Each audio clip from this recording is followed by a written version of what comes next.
திரு கணேஷ், நான் உங்களிடமிருந்து தொடங்குறேன். தேர்தல் நேரம் ரொம்ப நெருக்கத்தில் இருக்கு. ஒரு பக்கம் உரிமையியல் நீதிமன்றத்தில் வழக்கு, மறுபுறம் யாரோடு கூட்டணி போக போகிறோம், வாகனம்லாம் தயாரா இருக்கு அப்படின்னு சொல்லக்கூடிய ஒரு நிலை. எப்படி பார்க்குறீங்க? இது எப்படி நம்ம புரிஞ்சுக்கணும்? இல்லை, பாட்டாளி மக்கள் கட்சியை பொறுத்தவரை தெளிவாகவே இருக்கிறது. அனைவருக்குமே அறிந்த ஒரு விஷயம்தான். பாட்டாளி மக்கள் கட்சி என்பது முழுமையாக மருத்துவர் அன்புமணி ராமதாஸ் அவர்களின் பின்னால் இன்றைக்கு வீரநடை போட்டுக்கொண்டு இருக்கிறது என்பது என்ன எல்லாருக்கும் தெரிஞ்ச விஷயம்தான். மருத்துவர் ஐயாவும் கூட பார்த்தீங்கன்னா ஒரு சிலருடைய தூண்டுதலின் பெயரால் அவர் ஒரு முடிவெடுக்க முடியாத ஒரு சூழ்நிலைக்கு தள்ளப்பட்டு இருக்கிறார் என்பது தான் எங்களை போன்றவர்கள், ஏன்னா நாங்களாம் அவங்க கூட பயணித்தவர்கள். சமூக நீதிக்கென்று ஒரு தலைவர் தன் வாழ்நாளை கொடுத்திருக்கிறார் என்று சொன்னால் மருத்துவர் ஐயா அவர்கள் தான். அவர் என்றைக்கும் சமூக நீதிக்கு எதிராக இருக்கக்கூடிய அந்த திமுகவின் பக்கம் இருப்பார் என்று முயற்சி செய்தார்கள் நிறைய. அது மருத்துவர் ஐயாவே புரிந்து கொண்டதன் விளைவாக என்னன்னு தெரியல. அவர் ஒரு முடிவில் கொஞ்சம் தாமதமாகுது. யாருக்கு பாதகம் யாருக்கு சாதகம் என்றெல்லாம் பேசுவதை தவிர, பாதகம் என்பது அவர்களுக்கு தான்.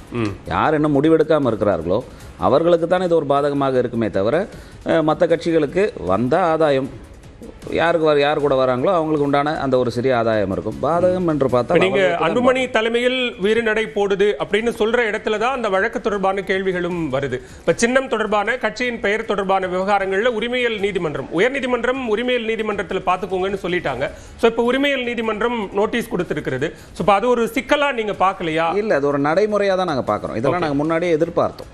ஏன்னா அதான் சொன்னேன் இல்லைங்களா ஆரம்பத்தில், எப்படியாவது இந்த பாட்டாளி மக்கள் கட்சியை இரண்டாக்கி விட வேண்டும், இந்த சமூக நீதியை பேசுகின்ற ஒரு இயக்கம் தமிழ்நாட்டில் இருக்கக்கூடாது என்று ஆளுங்கட்சி நினைச்சதனுடைய விளைவு அவர்களுடைய கைகூலியாக எங்களிடமே இருந்த மரியாதைக்குரிய ஜி.கே. மணி அவர்களும் அருள் சட்டமன்ற உறுப்பினர், நாங்கள் வெளிப்படையாக தான் நாங்கள் பேசுவோம். நாங்கள் மறைச்சு அதனுடைய வெளிப்பாடு தான் இன்னும் ஒரு முடிவு எடுக்க முடியாத ஒரு சூழ்நிலையில் தள்ளாடி. முடிவு எடுத்துட்டோம், 28ஆம் தேதி அறிவிக்க போறோம், யாரோடு போக போகிறோம், வாகனம் தயாரா இருக்கு அப்படின்லாம் சொல்றது, ஒருவேளை உங்களுக்கு ஏதாவது அதுல எங்களுக்கு ஒரு பிரச்சனையும் இல்லை. ஏன்னு சொன்னா மருத்துவர் ஐயாவை நாங்கள் உள்வாங்கியவர்கள். சமூக நீதிக்கென்று உரத்த குரலில் கொடுத்து 6 இடஒதுக்கீடுகளை வென்றெடுத்தவர் அவர். இன்னைக்கு இருக்கிற சூழ்நிலையில திமுகவை நல்லா புரிஞ்சுக்கிட்டு இருப்பார்.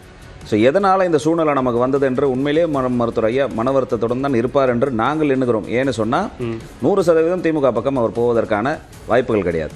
ஏன் வாய்ப்புகள் கிடையாது என்று சொன்னால், சமீப காலத்தில் திமுக சமூக நீதிக்கு எதிராக தொடர்ச்சியாக செயல்பட்டு கொண்டு இருக்கிறது. அதுவும் வன்னிய மக்களுக்கு கொடுக்கிறேன் என்று சொல்லி நம்பிக்கை துரோகம் செஞ்ச இந்த இடஒதுக்கீடை கொடுக்காமல் இன்னி வரைக்கும் காலம் தாழ்த்தி கொண்டு ஏமாற்றுவதற்கான வேலைகளை செஞ்சுக்கிட்டு இருக்கிறாங்க. அப்படிப்பட்ட ஒரு கட்சியிடம் நிச்சயமாக அப்படின்னா இன்னொரு திராவிட கட்சி ஆப்வியஸா அதிமுக தான். அப்ப அதிமுகவை நோக்கி வருவார்னா ஆல்ரெடி இங்க திரு அன்புமணி இருக்கிறார். அரசியலில் என்ன வேணாலும் நடக்கலாம் இல்லையா, போக போக தான் அது தெரியும். ஆனால் எங்களுடைய எதிர்பார்ப்பு நிலைப்பாடு என்று சொல்றேன். ஏன்னா மருத்துவர் ஐயா அவர்கள் கொள்கை பிடிப்போடு இருக்கக்கூடிய ஒரு தலைவர், அவர் சமரசம் இல்லாத ஒரு தலைவர் அவர்.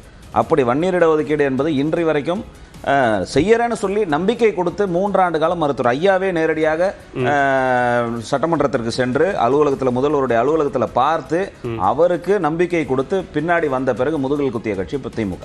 அப்படிப்பட்ட ஒரு கட்சியுடன் அவர்கள் செல்வார்கள் என்று ஒருபொழுதும் கணிக்க முடியாது.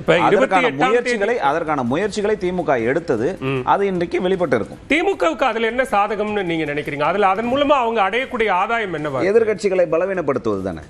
எதிர்கட்சிகளை பலவீனப்படுத்தி விட்டால் நமக்கான சாதகம் இன்னைக்கு எடுத்தீங்கன்னா தொடர்ச்சியாக ஒரு ஆண்டு காலமாக திமுகவை பகிரங்கமாக எதிர்த்தது மருத்துவர் அன்புமணி ராமதாஸ். ஒவ்வொரு விஷயத்தையும் வெளிப்படையாக அவர்களுடைய வாக்குறுதிகள் நிறைவேற்றப்படவில்லை. தொழில்துறை எடுத்துக்கொண்டால் பொய்ய சொல்கிறாங்க. இன்னி வரைக்கும், இந்த நிமிஷம் வரைக்கும் எதிர்க்கக்கூடிய தலைவர் மருத்துவர் அன்புமணி ராமதாஸ். இவர்கள் 100% இவர்களால் நமக்கு ஆதாயம் கிடையாது. அந்த ஆதாயம் கிடையாது என்று சொன்னால் அவர்களை எப்படி பலவீனப்படுத்துவது என்பதுதான் ஒரு அரசியல் தந்திரமாக அவர்கள் செய்கிறார்கள். அதில் தோல்வி அடைந்திருக்கிறார்கள். ஓகே, இப்போ டாக்டர் ராமதாஸ் 28ஆம் தேதி முடிவை அறிவிக்க போறதா சொல்றாரு. பிரதமர் 1ஆம் தேதி தமிழ்நாட்டுக்கு வராரு. அதுல ஏதாவது தொடர்பு இருக்கா?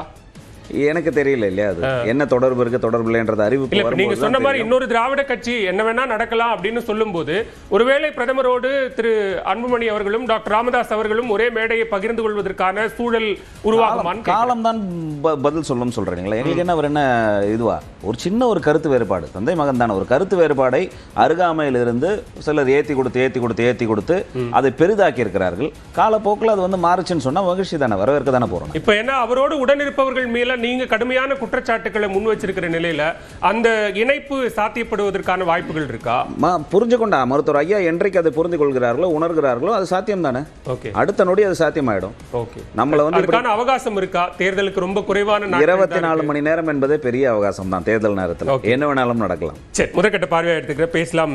திருமோகன், இங்க கட்சி அறிவிப்பு இவ்வளவு நாள்கள் 9 ஆண்டுகள் காத்திருந்துட்டு ஒரு கட்சி அறிவிப்புன்னு கொடியெல்லாம் அறிமுகப்படுத்தியாச்சு. எம்ஜிஆர், அண்ணா, ஜெயலலிதான் கொடியலையும் அறிமுகப்படுத்தியாச்சு. கட்சி பெயரை அறிவிக்கிறதுல என்ன சிக்கல், என்ன தாமதம், ஏன் இத்தனை நாட்கள் காத்திருந்து விட்டு இப்போது வந்து இதை தொடங்குறதுல என்ன காரணம்?